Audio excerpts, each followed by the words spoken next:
I was sent this tub hair drain catcher from TubShroom, and I had purchased another one before and it works awesome. And now they have a new updated design, so check it out.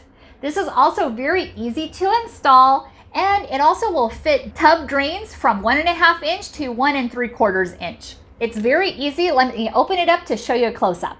Here's a close-up of the TubShroom. It is very simple to install. All you have to do is take off your tub drain and then put this in. It has the silicone right here, and it still allows the water to go through, but all the hairs get caught around it.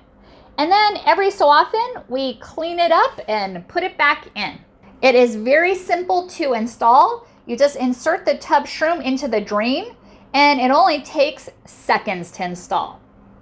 Then the hair gets wrapped up inside the drain, and then you remove it every so often to clean the debris with a paper towel or tissue. And that's it. It's the perfect way to stop your tub drain from getting clogged. And now let's go install it. You just remove the drain plug and install it. Super simple, and it's flexible too. Pretty simple, right? Definitely recommend it. Thank you so much for watching, and hope you found this video helpful.